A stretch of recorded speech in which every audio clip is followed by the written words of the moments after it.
Exercise 5.1 question number 8 an angle is greater than 45 degree is its complementary angle greater than 45 degree और equal to 45 और less than 45। ये बताना है आपने कि एक एंगल हमें दिया हुआ है जो 45 से बड़ा है, दूसरा उसका कॉम्प्लीमेंट्री एंगल जो है वो 45 से कम होगा, 45 के इक्वल होगा या 45 से बड़ा होगा। तो आपका एक एंगल जो है वो 45 से बड़ा है। जैसे let the complementary angle be x और वाई। दो कॉम्प्लीमेंट्री एंगल हैं आपके एक्स और वाई, यानी कि जो आपके 90 का एंगल बनाएंगे एक्स और वाई। ये एंगल हैं आपके दो कॉम्प्लीमेंट्री एंगल, जिनको प्लस करेंगे तो ये हमारा 90 का एंगल बनेगा। जैसे x plus y is equal to 90 degree. It is given that, ये दिया हुआ है कि एक एंगल जो है वो 45 से बड़ा है। एक एंगल जो 45 से बड़ा है यानी कि x जो है वो 45 से बड़ा है। x को हमने 50 मान लिया और ये बताना है कि जो y एंगल होगा वो 45 के इक्वल होगा, बड़ा होगा या छोटा होगा, यह आपने निकालना है। तो लेट करके चले कि y जो है वो बड़ा है, यानी कि x 45 से बड़ा है, उसको कुछ भी मान सकते हो बड़ा।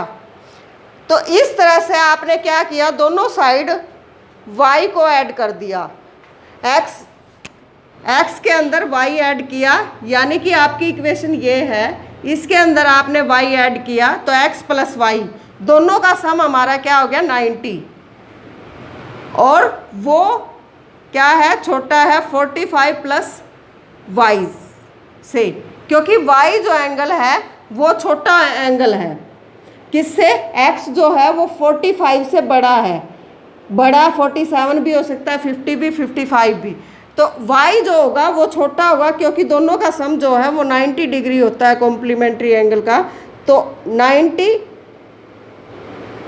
बड़ा है किससे, 45 प्लस वाई से।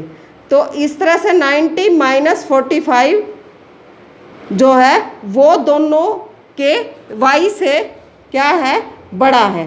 तो 45 जो है वो क्या है, बड़ा नंबर है किससे, y से। देन द कॉम्प्लीमेंट्री, जो हमारा 45 बड़ा नंबर है किससे, y से। 10 कॉम्प्लीमेंट्री एंगल लेस देन 45। तो कॉम्प्लीमेंट्री एंगल जो है वो क्या होगा, 45 से कम का होगा।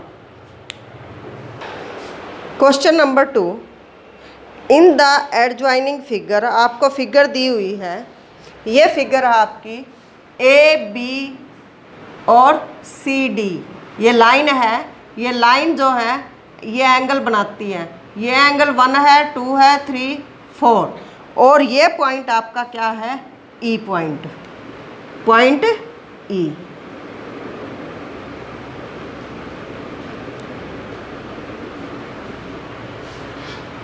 अब क्या, अब फर्स्ट पार्ट है आपका, is angle 1 adjacent to angle 2। Angle 1 जो है वो एडजेसेंट एंगल है 2 के, ये आपने बताना है। देखो इन सब का, किसका, ए ओ सी और सी ओ ई का जो कॉमन वर्टेक्स है वो क्या है, ओ जो है कॉमन वर्टेक्स है। और एडजेसेंट एंगल की यही कंडीशन होती है कि जिनके कॉमन वर्टेक्स जो हैं वो वर्टेक्स कॉमन होगा तो वो एडजेसेंट एंगल होंगे। तो क्या लिखोगे, फर्स्ट में yes angle 1 and 2 have common vertex. ऐसे ही आपका सेकंड क्वेश्चन है, is angle A O C adjacent to angle A O E. देखो ए ओ सी और ए ओ ई, क्या ये इनका कॉमन वर्टेक्स है, ये पूछ रखा है सेकंड क्वेश्चन में। तो क्या है, नो, इनका जो है वो कॉमन वर्टेक्स नहीं है। क्यों नहीं है, क्योंकि ये जो कॉमन आर्म जो है वो नहीं है। अगर OC इनकी कॉमन आर्म होती तो ये इनका कॉमन वर्टेक्स होता।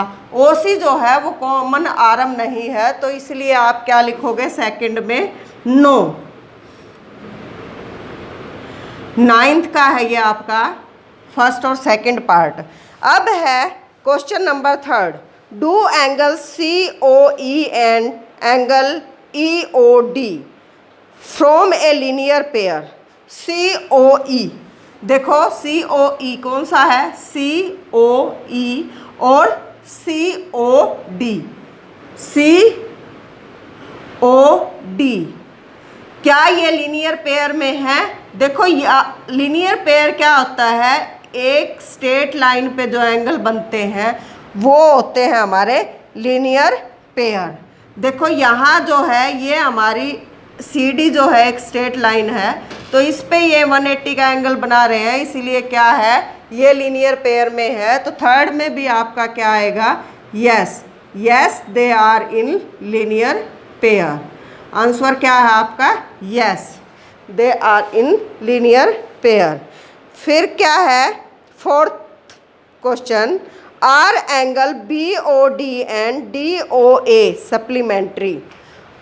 BOD एंड EOD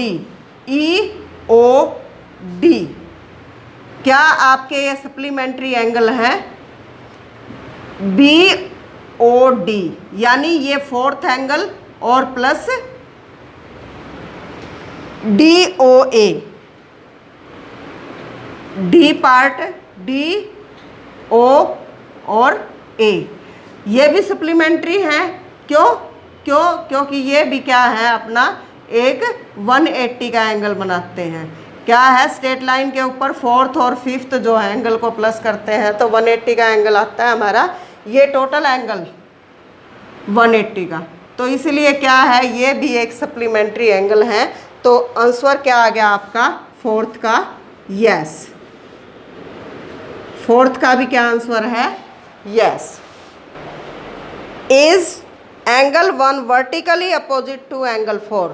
क्या एंगल 1 वर्टिकली अपोजिट एंगल है एंगल 4 के? तो क्या है, यस एंगल 1 वर्टिकली अपोजिट। देखो ये जो हमारी लाइन है ये एंगल, देखो एंगल 1 एंगल 4 के वर्टिकली अपोजिट है, एंगल 5 एंगल 2 और एंगल 3 के वर्टिकली अपोजिट एंगल है। तो क्वेश्चन पुट कर रखा है एंगल 1 एंगल 4 के वर्टिकली अपोजिट है, तो क्या लिखोगे, yes angle 1 vertically opposite angle 2। अब 6th पार्ट है आपका, what is the vertically opposite angle of angle 5?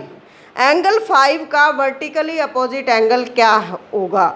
देखो अब आपको बताया था 5 जो है वो 2 और 3 दोनों के प्लस के इक्वल है, तो क्या लिखोगे, angle 2 plus angle 3 is equal to angle 5, यानी वर्टिकली अपोजिट होगा एंगल 2 प्लस एंगल 3 के। इस तरह से आपने ये क्वेश्चन सॉल्व करना है।